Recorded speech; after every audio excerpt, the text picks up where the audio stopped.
Welcome to Mighty Married Moms. Join us at our kitchen table twice a week as the Mighty Married Moms, Debbie, Linda, Wendy, invite spectacular guests to weigh in on staying sexy, vibrant, and healthy, building marriages with soul-satisfying connection, raising happy, healthy, successful kids. Conversations with Mighty Married Moms will bring you closer to the life you really want. Episode 130. Today's show is brought to you by Deborah C. Owen, youth mindset trainer and parent coach at youcanraisegreatkids.com. If your child, teen, or young adult seems to be floundering and is stressed out and you don't know what to do, don't keep putting off getting the help you all need and deserve. Now is the time to help the young person in your life learn to thrive with confidence, grit, and resilience. Call Deborah Owen at 978-835-4354. Hey everyone, welcome back to Mighty Married Moms. I'm Debbie Owen from youcanraisegreatkids.com. I'm Linda Tighe from allwellbreaksloose.com. And I'm Wendy Williams from connectagain.org. And today we have the distinct privilege and honor of introducing you to Dr. Ned Hallowell, who is a child and adult psychiatrist and graduate of Harvard and Tulane Medical School. He is the director of the Hallowell Center in Boston Metro West, New York City, San Francisco, and Seattle. He is a member of Harvard Medical School faculty until retiring from academics in 2003 to devote attention to his practice, lectures, and writing. He's also a New York Times bestselling author. Here's one of his books, Married to Distraction. I couldn't find my other one, Driven to Distraction, before we came over here. And has authored 20 books on various psychological issues and ADHD. He's appeared on Dr. Oz, Oprah, 2020, and many other popular shows. Boy, Dr. Hallowell, Thank you so much for being with us today. It's really our pleasure. My pleasure. I think it's great what you guys do. Great. Thank you. Yeah, we're pretty excited about it too. You know, we would love to have, just a story. We'd love to share a story from our guests to our audience about how did you kind of end up doing what you're doing right now? Is there a particular thing that was like an aha moment for you where you were just like, oh, this is kind of my calling. This is what I need to do? That's a really great question. I think the honest answer is I really don't know. Sometimes it's like that. Yeah, and I sort of encourage people to allow surprise to enter their lives. I mean, when I was in college, I was an English major, and I wanted to be a writer. And I didn't think I could make a living doing that, or it wasn't a very safe way to make a living. So I thought, well, I need a union card. And I had my tutor, William Alford, who was this wonderful professor of English at Harvard, just a wonderful man. And I said to him, I remember so well, should I go get a PhD in English, an English major, get a PhD in English, teach English, write books? And he said, oh, no, don't do that. You'll end up hating books. Oh, interesting. He said, you like people and you want to learn about people. Why don't you become a doctor? A lot of doctors are writers, and that's true. And so I took the pre-med courses and went to medical school, basically so I'd have a trade, I have a way of earning a living. Yeah. And so then I thought in medical school, I thought I'd become an orthopedic surgeon because they really do a lot of good, and it's very, very rewarding. You really fix people.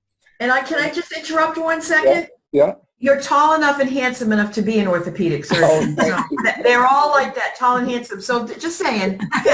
Thank you. I would have fit the bill. So that's very kind of you. So I had a residency all set up in orthopedics, but at the very last minute, some voice said to me, you're not going to want to do that for a lifetime. And because I come from a very crazy family, I was always interested in mental health issues, so I thought, well, why don't you become a psychiatrist?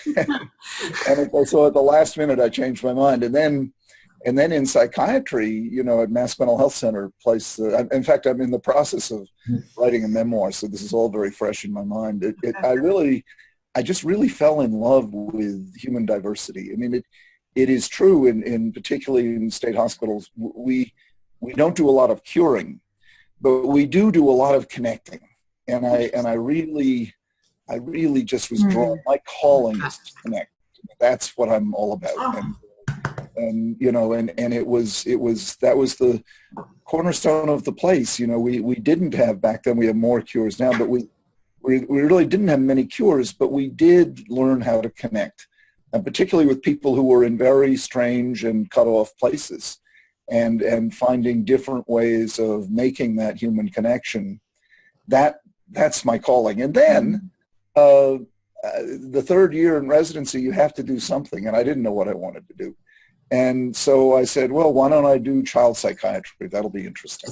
You know, and again, completely just not premeditated, you know. And then I get into child psychiatry. In 1981, I hear a lecture given by Dr. L.C. Freeman that forever changed my life. It was a very aha moment. She gave a lecture on this condition I'd never heard of called attention deficit disorder. If you had told me someone had attention deficit disorder before then, I would think it was some psychoanalytic concept for someone who hadn't received enough attention when they were growing up. Okay. You know? Yeah, interesting, sure. But then I heard this description of what was called ADD, and I thought, my goodness, that's me. And I'd always known I had dyslexia, but now I realized this thing called ADD was a perfect description of me. But I also realized that the medical description was skewed way in the direction of pathology, because that's what we doctors do. We describe pathology, and I realized that there was so much more to it than that, that it was positive as well. And so through the 80s, I began seeing people who had it of all ages, and began talking with my chief resident, John Rady, and then in 1994 wrote a book called Driven to Distraction that really kind of brought this condition to the public.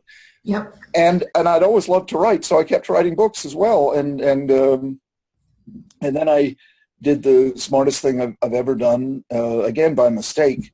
I saw a straw hat in the back of a car on that shelf that, you know, that's in the back of a car where the rear window comes down. Right. There was a straw hat there that had a red band around it, and it was in the parking lot at Mass Mental Health Center. And I said, whoever owns that hat, I have to go out with her. and so I went in, and the parking lot had a sticker system, so if someone was blocking someone in, you could find them and ask them to move their car. I hope this is not going on too long for you. No, it's really fun. It's a good story. So I found out who owned that hat, and I asked her out, and we've now been married for 26 years. Oh 26. my gosh, I love that. That's a wonderful story. Wow. Talk about your intuitive self is very strong. 3 children, and the unconscious. I happen to believe in God, and it's. But God, you know, I don't mean, I'm not a preacher in any way. In fact, one of my favorite prayers is, Lord, help me always to search for the truth, but spare me the company of those who have found it. I'm not about forcing answers, but God does seem to have guided me and been with me. And I've really achieved the goal of my life, which is to give my kids the happy childhood I didn't have. And so now at the age of 66, I feel very lucky. I've been able to write books that have been helpful. I've been able to kind of redefine a condition, ADD, in a broader way, in a more accurate way. And I've been able to have these amazing kids and an amazing wife.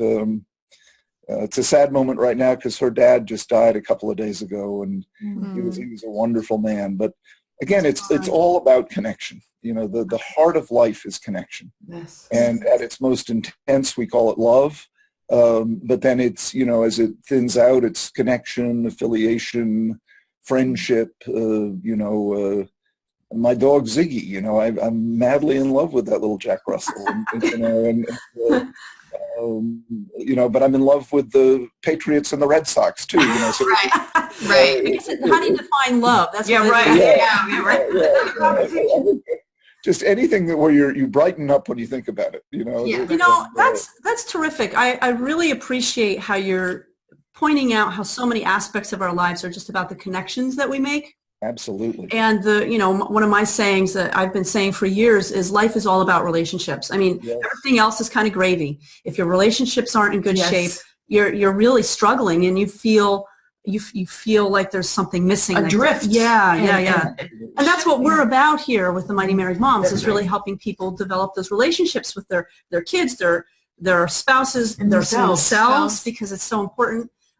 So I mean, that's great. Thank you so much for doing that. Yeah. No, I call it the other vitamin C, Vitamin Connect. Yeah, that's Oh, great. I like that. That's great. It's as essential for life as ascorbic acid. In fact, probably more essential. Probably more essential. Yeah. Yep, absolutely. You know that social isolation, most people don't know this, is as dangerous a risk factor for early death as cigarette smoking. Yes. I believe that. I think I've heard that. It's really incredible. It is. People just don't take it seriously enough. Mhm. Right. Not only in shortening life, but in quality of life. Oh, totally, both, absolutely. I mean, you don't have to be rich and famous to be happy, but you do have to have connections. Mhm. Yes. You have to have loving relationships. Not even loving, just caring. People you look forward to see. Right. Yeah. Like you say, you light up. My wife and I are big foodies, so I do a lot of food shopping, and I'll be wheeling the cart down Fresh Pond, Whole Foods. I'll be wheeling the cart down the aisle, and people who wheel past me, I play a little game. I try to make eye contact and get a smile. And some people will do it. It's like we're part of a secret society. Okay. Yes. But some people just won't. Just won't They do look it. the other way, they look down, they look up, they look through you. It's like, our society is so riddled with fear and mistrust and, sort of a gotcha mentality and wanting to catch people out and embarrass people and shame people. And it's just so wrong. I mean, because what we need is to, cop to the fact we're all far from perfect, and we're all, pretty needy, and we're all, in this together. So why not accept each other as we are, and laugh and love, as this is interesting. Beats the heck out of me why we don't. So let's actually dive in a little. I love where this conversation has gone. It's fantastic. But I also want to look a little bit at the idea of distraction, and how does distraction play havoc sometimes with the connections and relationships. That's exactly what I was thinking. Yeah. I was like, I'm excited about that. Well, I mean, we live in the age of distraction. And it's wonderful on the one hand because we have electronic devices that we've never ever had before in human history. But the downside is they are distracting us often from what matters most. Yep. And people develop the habit of what I call screen sucking. They're just locked onto their device, whatever it might happen to be. And it really does become, if not addicting, at least very habit forming. I have a female patient who calls her husband's iPhone his plastic mistress. Because he's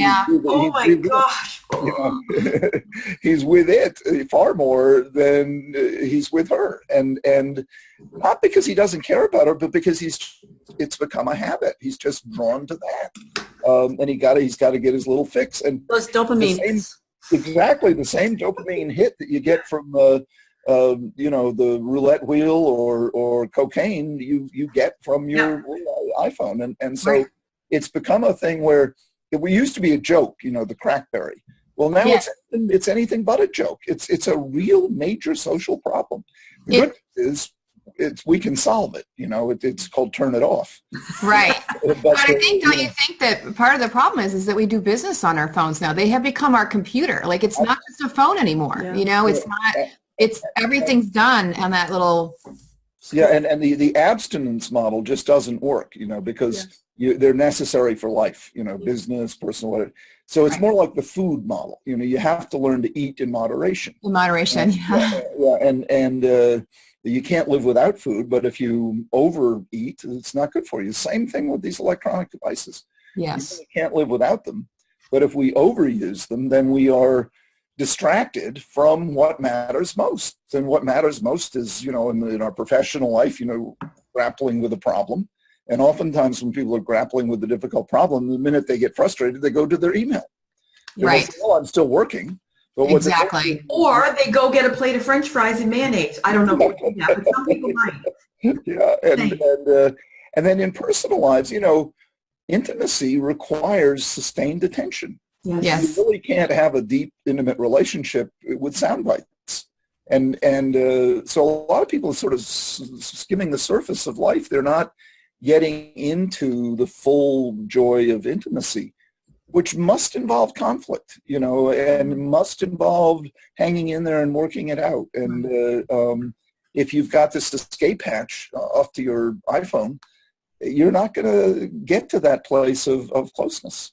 And how do you think, what do you think about this problem? It's a big problem right now. And then a kid growing up now with ADD or ADHD, or even just your average kid who can be distracted very easily, but they're also addicted to their phones. They speak via Snapchat, right? They're on social media all the time. That's how they communicate. My kids have not even really learned, when they went through elementary school, they weren't learned how to write in cursive and really do good penmanship. It wasn't part of their education. It wasn't part of their education to even learn typing. They do everything, it really upset me. I'm trying to teach them at home. You need to learn how to type. You need to learn how to write cursive. And this is how and they're like, we don't do that. We don't do that in school. And I have a son, my youngest, who has, has attention deficit, and really tough for him. It's been a battle to get him away from the electronic devices, which seems to feed in well with that kind of problem. What advice do you have? Because that's such a common problem as parents. Let me make two comments. One about your ADD kid, because I have to put in a word for ADD here. That the way you should look at it and encourage him to look at it is what's his name? Jack. Oh, my son, I have a Jack too. Jack, you are really lucky. You've got an amazing brain. You've got a Ferrari engine for a brain. You've got this way powerful brain. You're a game changer. You're someone who, the sky's the limit. But you've got bicycle brakes. So we need to work together to strengthen your brakes. And if you do, you'll be a champion. But yes, you will have to put in extra work to strengthen those brakes. And, a Ferrari with no brakes is dangerous. But a Ferrari with brakes wins races. So you want to make sure he embraces ADD. No, he has extra work to do. But if he does that extra work, it's not that he'll be normal. He'll be super normal. He'll be, he will succeed at the highest levels. And he's probably, not knowing him, but I know this condition. He's probably creative, original. He's brilliant. I mean, really, he's the most creative kid. His sense of humor is way beyond his years. Like, he can pull from all these sources. He puts it all together in the most creative way that no one else is thinking about, right? Because bicycle brain race car brain with bicycle brakes. And so you want him to feel proud of it, but also know that he's got extra work to do. Yes. Now, the problem with most schools and the society at large, they don't get that. They just see the downside. Yes. These kids are forever being reprimanded, tutored, remediated, on and on. Yeah. And they internalize that. They think something is fundamentally wrong with them. Totally. And that's the disability. Yes. Yes. I have both ADD and dyslexia. I wouldn't trade either one for the world. Okay. The real disabilities are shame and fear and and that's what holds you back in life. And so you want to be sure as his mom that he does not acquire those disabilities, and that he knows that, yes, he has extra work to do to strengthen those brakes, but what he's got can't be bought and can't be taught. You can't buy originality. You can't buy creativity. And he's got that, and he just needs to learn how to control it. It's like another analogy I use, ADD is like Niagara Falls. That until you build a hydroelectric plant, it's just a lot of noise and mist. But I'm in the hydroelectric plant business. I like that. Right. I like that too. So let's put this in the situation of someone who's more of an adult. So my family situation was our now 26-year-old son was diagnosed with ADD when he was about 8, and it was a struggle, and we went through a whole bunch of things. He eventually did learn to manage it. We did a combination of medication and a few other things, and so he ended up, he's doing great now. He doesn't really struggle with it anymore. However, our daughter, who's now 23, is getting a second bachelor's in nursing right now, and she, for a couple of years, has been saying, I can't focus on my studies. I don't know how to do it. I can't focus until it's last minute, and I know I've got the test coming up. And so, this is kind of an adult issue. So how does an adult handle it? It's no longer, the shame and fear of school. It's real life day-to-day issues. So bring her to see me. Okay. I mean, that's the obvious answer. Is the biggest undiagnosed group are adult women. Yeah. And, Really? because people just don't think of it. Yep. And they get diagnosed, if anything, they get diagnosed with anxiety or depression. And that doesn't get to the heart of the matter. When the ADD gets diagnosed and you get treatment for it, I mean, for your daughter, it could just be a total life changer. Yes. Because she's through tenacity. Yep. And determination, she's overpowered it. Mm-hmm. That's sort of like saying, just squint, don't get eyeglasses. We did Eleanor to see somebody for the last 2 years, and she kept putting it off. So That's part of ADD. No, procrastination. That's what we do. yeah. So you call and make the appointment. Oh, don't. Procrastination? Oh, Okay. geez. What? Procrastination a sign? Oh, yes. Oh, Big dear. time. Oh, yes, absolutely. Procrastination. Dear. They're forever putting things off. And you see, what that does is it allows them, without knowing it, to self-medicate. Because at the last minute, you panic. And when you panic, you get a big bolus of adrenaline. Well, I get that. adrenaline is chemically very similar to the meds we use to treat ADD. So these folks they live from crisis to crisis, as a way of self-medicating. I'm going to show her this video as soon as we're done today. That's right. And they're also often drawn to high-STEM fields like medicine, like Nursing. trial attorney or trader on the commodities exchange, entrepreneur. Most entrepreneurs have it. Okay. And so your daughter, this could be a real life changer. Yeah. Yeah. Oh, Well, I brother. love my job because I really help very talented people suddenly have a breakthrough where they can, they go from driving on square wheels to driving on rounded wheels. Awesome. And they can drive. Yeah, exactly. Okay, I'll be right over. One thing that you said, the piece that really struck me as you were speaking was the beauty of the Ferrari engine, needing to learn brakes and harnessing the power of Niagara Falls to really redirect it in a way that's going to light up the world. Right. I love that. When are we going to change the nomenclature from attention deficit disorder? Yeah. It's a horrible term. It's a horrible term. It's not a deficit. If anything, it's an abundance. You just have trouble harnessing it. And it's not a disorder. It's a trait. Yes. Yeah. Like being left-handed, which I also am. A lot of So it's AAT now. We're going to call it AAT, not ADD. Is there a movement to change it, though, really? Well, the people who make these terms up, that's what they do all day. And they all have attention surplus disorder, I tell kids and adults too, this is the term, so you should know it. But between you and me, let's just call it race car brain with bicycle brakes. I like it. The entrepreneur's trait or creative person syndrome. Debbie should be laughing. She should be giggling a lot. Debbie should really be laughing. Yep. She is amazing. She's a producer. Yeah. No, it's the people who have made this country great. I mean, Thomas Edison was a classic. Yeah. Founding fathers, I think most of them had it. The founding mothers probably did too. We just don't know about them. Right. Women really don't get diagnosed because they tend not to be disruptive. They tend not to have the hyperactive part. So they get passed over as being slow. My daughter was classic. We got her diagnosed in 3rd grade because her teacher at Shady Hill School, wonderful school, all my kids went, said, when I asked Lucy a question, I don't think she really hears me. She just smiles back at me. And then she said, do you think she might have ADD? And I said, oh my goodness, I missed that. And my wife says, let's go get a good evaluation. And so Lucy has it, and now she's thriving at Gray, which is an ad agency in New York.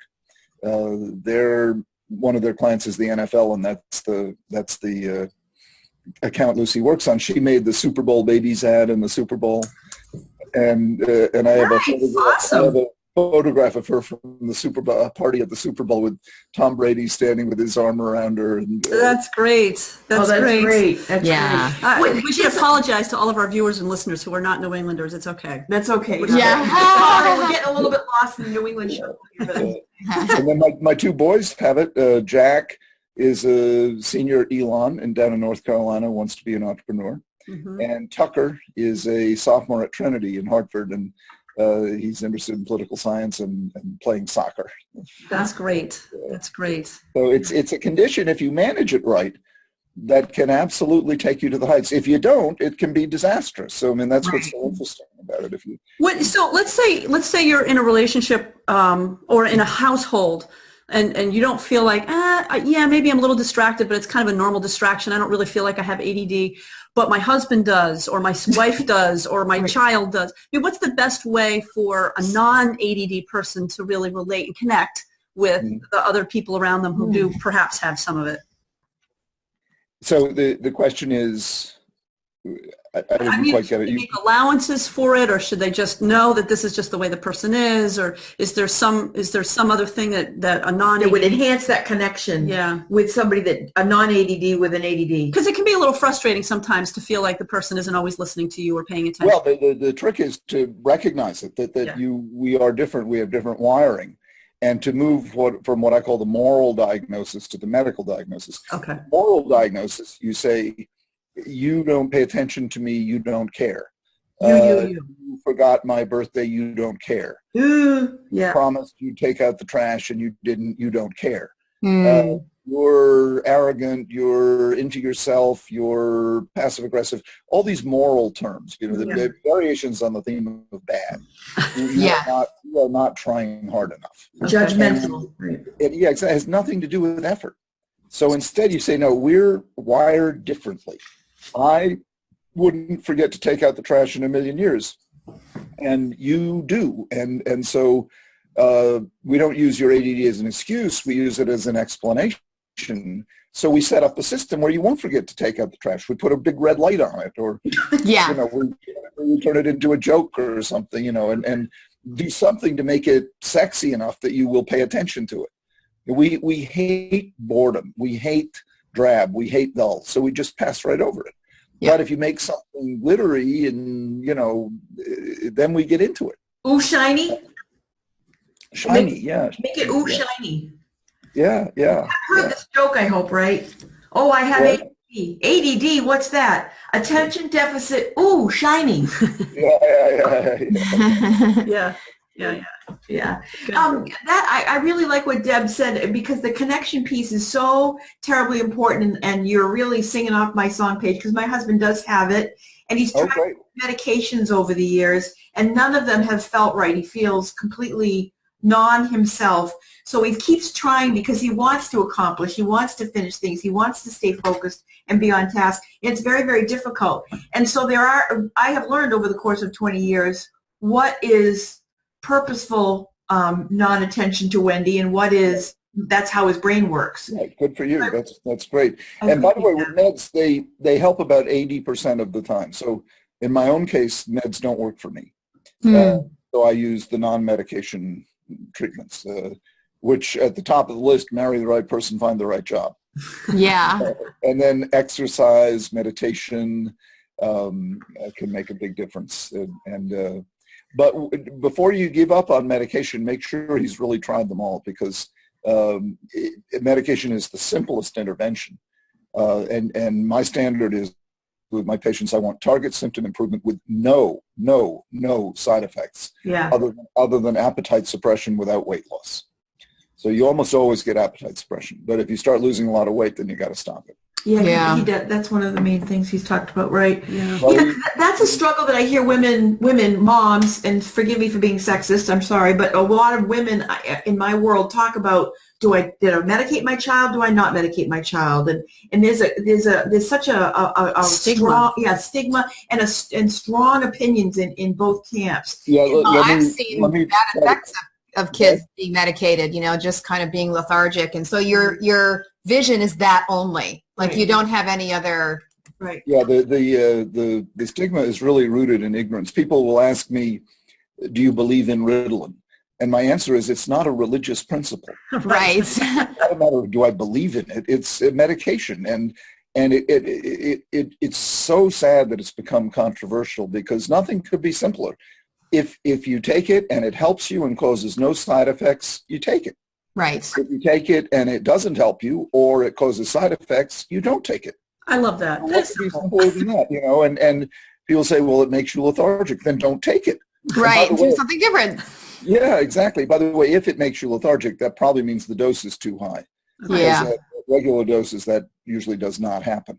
But all the side effects are immediately reversible by changing the dose or discontinuing the medication. And that's why it should be such a non-argument. You know, if you take it and it provides a benefit with no side effects, great, keep taking it. If you take it and it either does not help you or causes side effects, then don't take it. Great. And so people say, what if it takes away my creativity? Then don't take it. And by the way, if it does take away creativity, it probably means the dose is too high. Okay. But, you know, if you become a zombie, stop it. I mean, and it's a shame that people are afraid of these meds because they don't know the medical facts. Right. Or they haven't seen a doctor who knows how to manage it. Right. Mm-hmm. Right. Yeah. Excellent. That's really, really helpful because, like I said, that's the struggle that I hear often, you know, out there in the world is people trying to figure out what they should do. Mm-hmm. And like you said, it's very simple. Oh, yeah. It's all the time.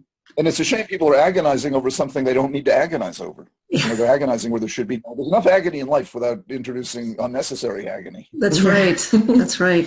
Yeah. Well, are you familiar with that study from Harvard that just came out about 70 years worth of studying men who were both Harvard grads and kind of not Harvard grads from Boston, and the bottom line was for longevity and for happiness was relationship?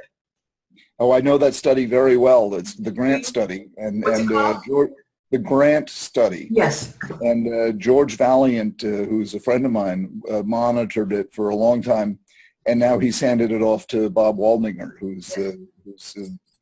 it's an incredible study, and they follow these people. They're going to keep following until they're all dead.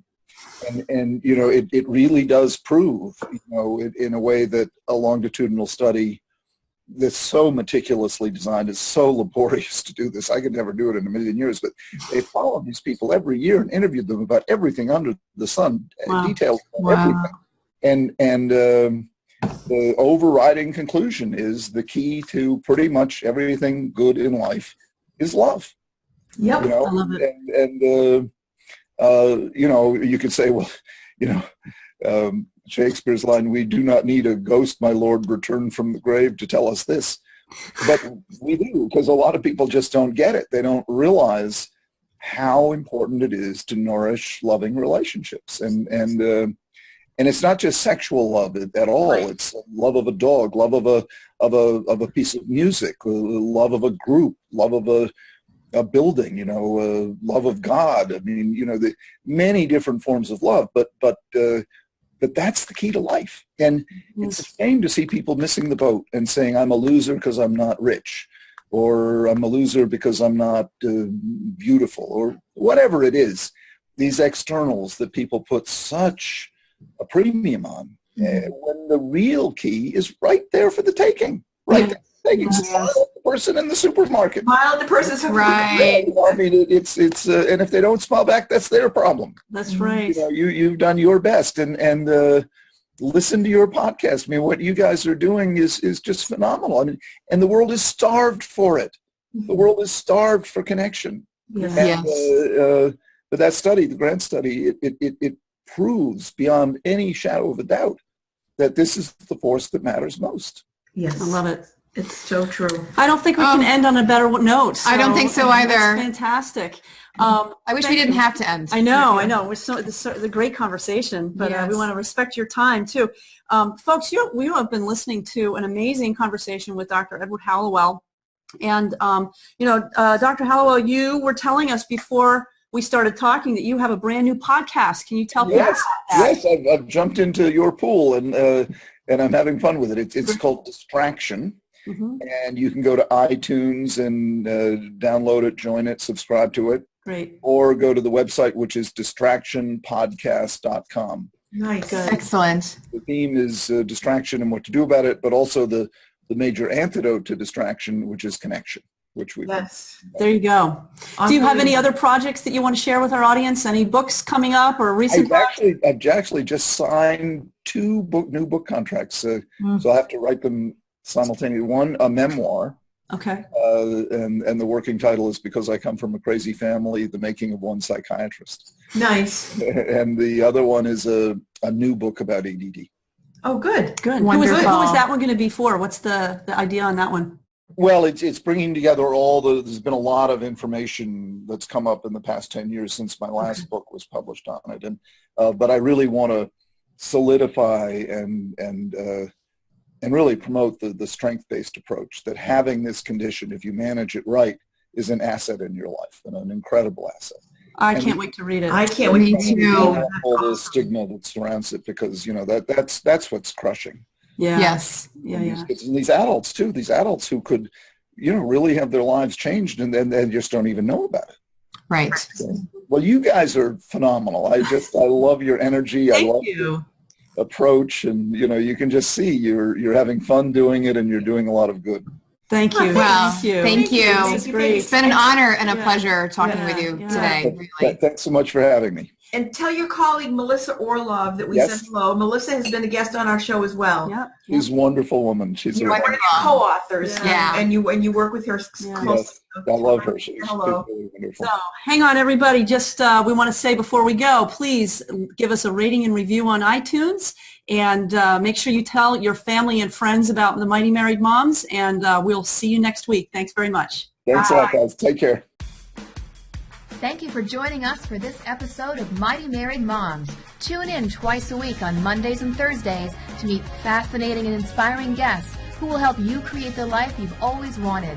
You can find these episodes and special gifts just for you at mightymarriedmoms.com, as well as a link to our Facebook community, where we continue the conversation around the kitchen table. Please also help share the love by leaving a review on iTunes. We'll see you next time.